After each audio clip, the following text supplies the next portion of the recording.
नमस्ते बच्चों। कैसे हो बच्चों? मैं आपकी हिंदी फरदा मिस बोल रही बच्चों। अच्छा बच्चों, हमने छठवीं कक्षा में यानी 6th स्टैंडर्ड में पिछले पाठ में क्या देखा था आपको याद में है? हाँ बच्चों, हमने पुनरावृत्ति रिवीजन देखा था। आज हम नए पाठ यानी 3rd टर्म में जाने वाले हैं। उसमें आपको पहला पाठ क्या आया है मालूम है? हाँ, महाकवि भारती के बारे में आज हम इस पाठ में देखेंगे। ये देखो बच्चों, अब गद्य प्रोस 27 ये 3rd टर्म का है।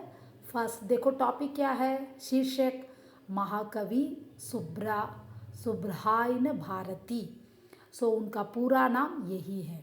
ओके बच्चों, आज हम उनके जीवन में कैसे उन्होंने तकलीफ़ों को टॉलरेट किया है, वो लोग कष्टपट्टाரு, சுதந்திரத்துக்காக எப்படி போராடினாரு, ये सब आज हम स्वतंत्रता को उन्होंने कैसे जीता था, इस प्रकार उन्होंने अपने जीवन में कितने तकलीफ़ों को टॉलरेट किया था, ये सब आज हम महाकवि सुब्रहायन भारती के बारे में अब हम देखेंगे। ये देखो बच्चों, ये है महाकवि सुब्रहान्य भारती। ये पक्का ब्राह्मण के हैं, फिर भी इन्होंने अपने देश के लिए कोई जाति को नहीं देखा। ये अपने देश के लिए जान तक कुर्बान देने के लिए तैयार थे। ये इतना अच्छा पोएट्री लिखते थे, है ना बच्चों? यस। सो ओडी विलियाड पापा सब तमिल का सॉन्ग आपने सुना होगा, ये सब इन्होंने ही लिखा था। आज इनके बारे में हम इस पाठ में पढ़ेंगे। ये देखो, अब हम पार्ट में जाएंगे। तमिलनाडु का कौन ऐसा आदमी होगा जो कवि सुब्रहान्य भारती का नाम ना जानता हो? तमिलनाडु में सब लोग सुब्रहान्य भारती को अच्छी तरह से जानते थे। जब हमारा देश गुलामी के शिकंजे में पड़ा हुआ था ना, हमारा देश நம்ம कंट्री பார்த்தீங்கன்னா குலாமினா ஸ்லேவ் அடிமையாக இருந்தாங்க. ஸோ उस शिकंजे में அந்த இதில் அடப்பட்டிருந்தாங்க. ஸோ तब भारती ने अपनी कविताओं के द्वारा நம்ம பாரதி என்ன பண்ணார், அவருடைய पोएट्री மூலயமா कविता के द्वारा जनता को जगाने का प्रयत्न किया. நம்ம पीपल्स அவருக்கு விழிப்புணர்வு கொடுத்தாரு. जगाना means you have to wake up, हमारा देश गुलाम में है, तुम लोग आज पोएट्री मूलमा उनके कविता के ज़रिए से हमारे देश को जगाने का उन्होंने कोशिश किया था। उन्होंने जनता में केवल जागरण ही नहीं, पीपल के बीच में उन्होंने सिर्फ அவர் வந்து விழிப்புணர்வு கொண்டு வரல, और बल और उत्साह भी, और पोएट्री படித்தாலே நமக்கு ஒரு ब्रेवनेस और एंथुसियाज्म, बल एक धैर्य आएगा, उत्साह एंथुसियाज्म, ये दोनों को उन पोएट्रियों के ज़रिए पैदा किया था उन्होंने पीपल के अंदर।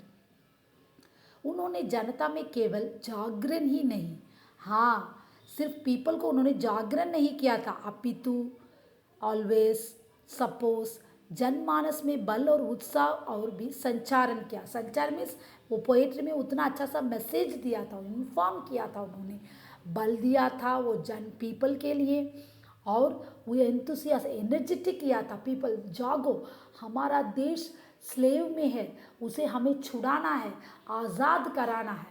इस प्रकार महाकवि भारती ने सारे पीपल्स को बल और उत्साह से जोश दिया था। ये देखो बच्चों, तमिलनाडु में तूतुकुड़ी जिले डिस्ट्रिक्ट में एक छोटा सा गांव में एट्टेपुरम में ये महाकवि भारती का घर है। हाँ, अब इनके परिवार को देखेंगे। ये देखो महाकवि सुब्रहान्य भारती के फैमिली को देखो, परिवार को। उनके पिता का नाम चिन्नस्वामी अय्यर और माता का नाम श्रीमती लक्ष्मी अम्माल। भारती बचपन में रहते ही उनके माँ गुजर गई थी, यस, और पिता भी स्वर्ग सिधार गए जब 25 ईयर्स में थे, छोटे उम्र में ही ये माता पिता को खो दिया। अब हम इसके बारे में देखेंगे। ये देखो बच्चों, तमिलनाडु के तूतुकुड़ी जिले, तूतुकुड़ी डिस्ट्रिक्ट में एक छोटा सा गांव और स्मॉल विलेज में एट्टेपुरम था। वहाँ ईस्वी सन 1882 में दिसंबर 10 को भारती का, हाँ 1882 में दिसंबर 10 को भारती का बर्थ हुआ, जन्म। भारती के पिता चिन्नस्वामी अय्यर थे। उनके पिता का नाम क्या था? चिन्नस्वामी अय्यर। और माता का नाम क्या था? श्रीमती लक्ष्मी अम्माल। भारती के बचपन में ही, चाइल्डहुड में ही उनकी माता स्वर्गसिद्ध यानी डाइड हो गई। और 25 जब ईयर्स भारती हुए थे तब उनके पिता स्वर्गसिद्ध, वो भी मर गई।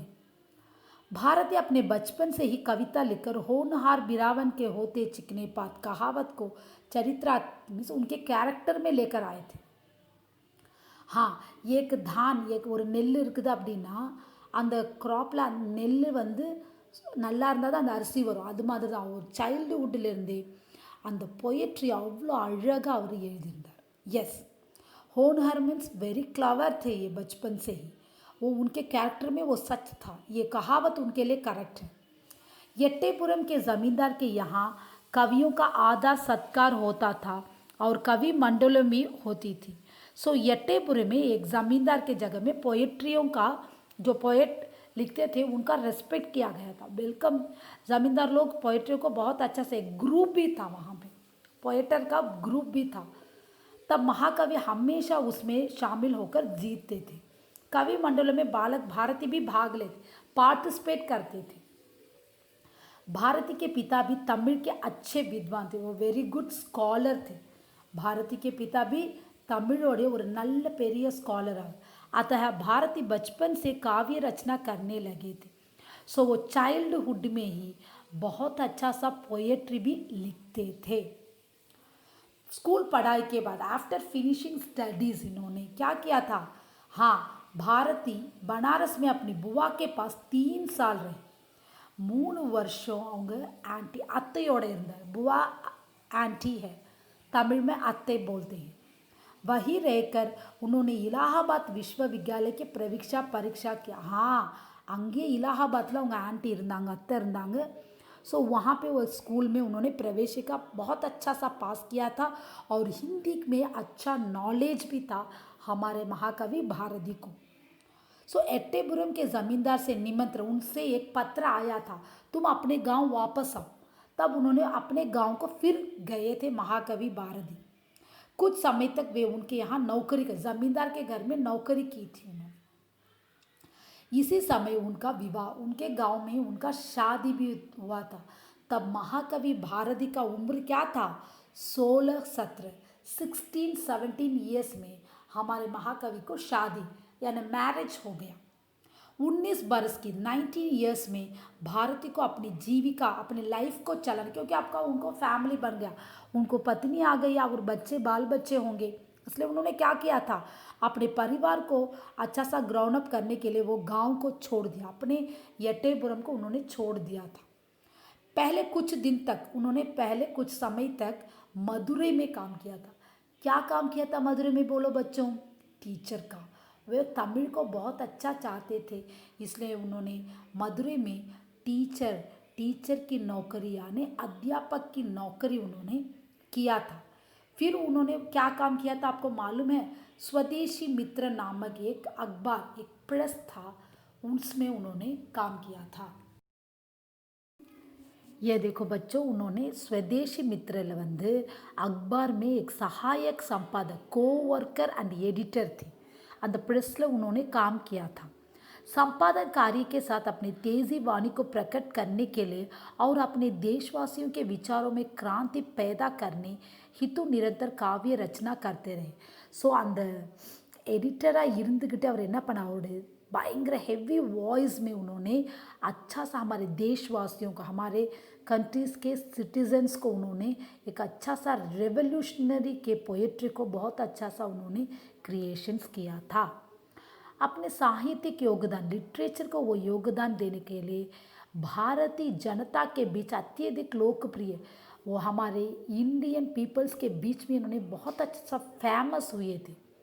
उनकी लेखनी में मुर्दा भी जान फूकने की शक्ति थी. அவருடைய ரைட்டிங்கில் அந்த पोएट्रीயில் பார்த்தீங்கன்னா डेड बॉडी கூட ஏஞ்சி மூச்சு விடுமா.